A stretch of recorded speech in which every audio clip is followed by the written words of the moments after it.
So the Trump biopic, called The Apprentice, which isn't quite a full biopic, it's very much focused on, a specific point in Trump's life.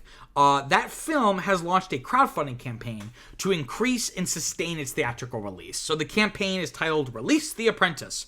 And it has in its description says, quote, help us promote and defend the acclaimed Trump biopic that corporate America is scared to show you, end quote.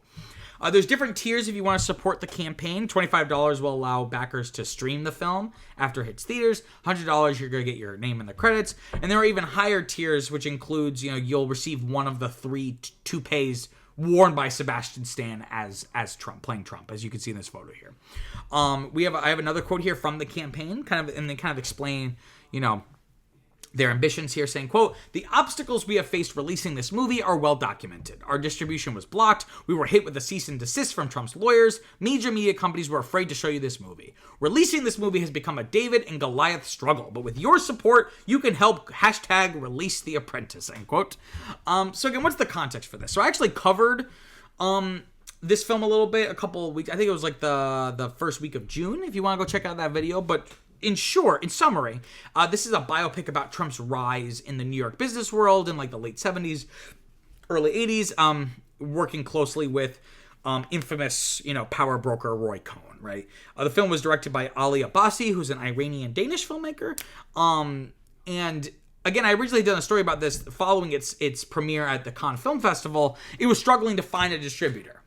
The Trump team, as that excerpt from the campaign said, the Trump team threatened legal action, but typical Trump, if you know anything about Trump over the decades, a lot of legal showboating. They'll throw out these lawsuits or threaten lawsuits, and then nothing ever really happens with them, right? But because of that, especially during an election year, a lot of companies were scared to sign on to this and distribute it. And furthermore, there was a Trump supporter who actually helped fund the film. His name's Dan Snider, not Dan Schneider from Nickelodeon. That's separate. This is Dan Snider. Because I guess he was under the impression this would be a little bit more flattering, or at the very least neutral. So once he saw the film, he was not happy, and then he has since pulled his relationship. And this is actually a good thing, though, because as I talked about in my original story, because of his relationship to the project, and since he was unhappy with it, he had certain rights when it came to determining who to sell the film to, like what distributor to sell the film to. So he could have theoretically blocked the sale. So this is actually a good thing. He's kind of stepped aside and gone, like, you know what? I'm out. I'm not going to be involved with this. It was actually recently reported that distributor Briarcliff Entertainment is going to distribute the film for an October 11th release, which notably is less than a month before the election, right? And I said that in my video that in my previous story that these filmmakers, they want to get this out in October, right? Because that's going to be right before the election. It's going to be very buzzy. It's going to be, it's a very sensational movie, for better or for worse. It does feature a very graphic scene of sexual violence by Trump against his then wife, Ivana. Not Ivanka, that's his daughter, Ivana. So it's definitely going to be something that is going to spark it's going to get a lot of attention when it releases, right? But so you would think, why do they need this campaign, right? So the idea is, again, to increase the theatrical release, get it in more theaters for a longer period of time. And the goal that they had on their Kickstarter has already been exceeded. So they were originally just looking for $100,000. They reached that goal in one day, right? So at the time of this show, they've raised almost $300,000. And, again, it's only been like maybe a week. So it could theoretically keep garnering more donations from people. I'd be interested. Hold on, I'm going to look up Release the Apprentice Kickstarter. Because what I want to see is try to figure out the average donation. If this is like bigger donations or...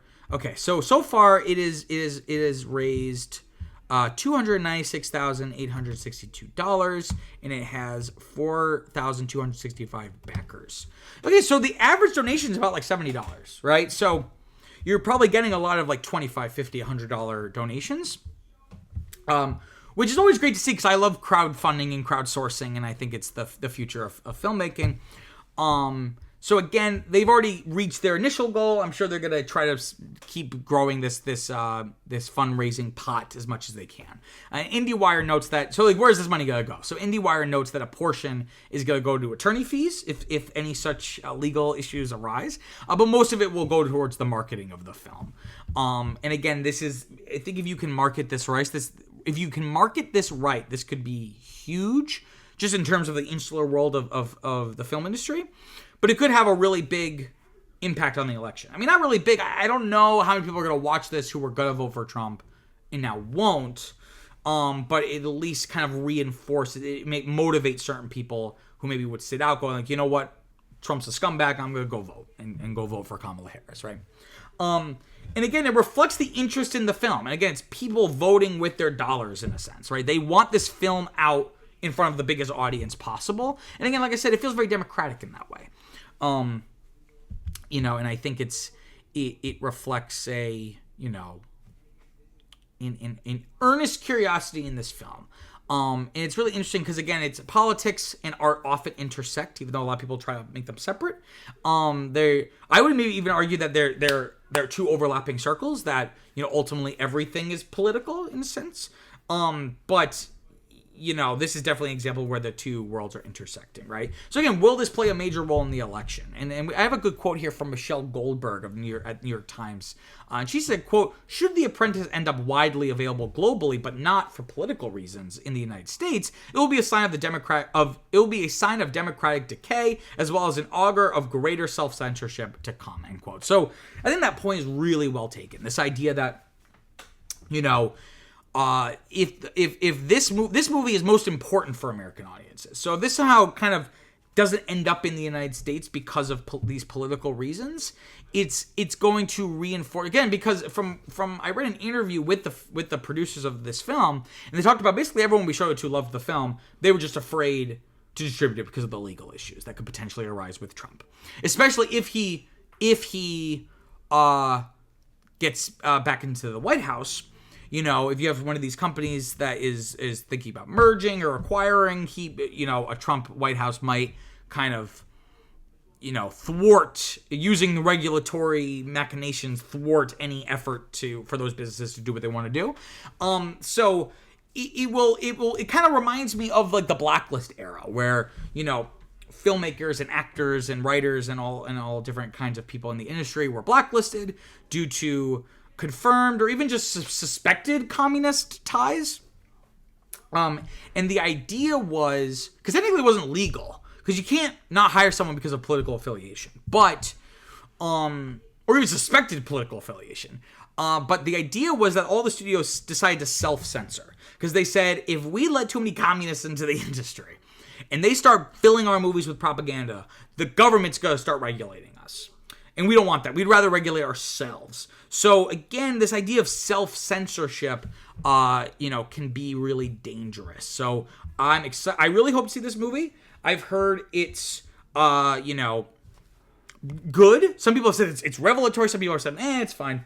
But, I'm excited to see it. Hopefully it does come out. Well, I think it's confirmed to come out. And luckily, since I live in New York City, if it's not playing in New York City, it's not playing anywhere in the United States. Like it's you can have the most limited release ever. It's gonna either be here or in LA. Usually both at the same time.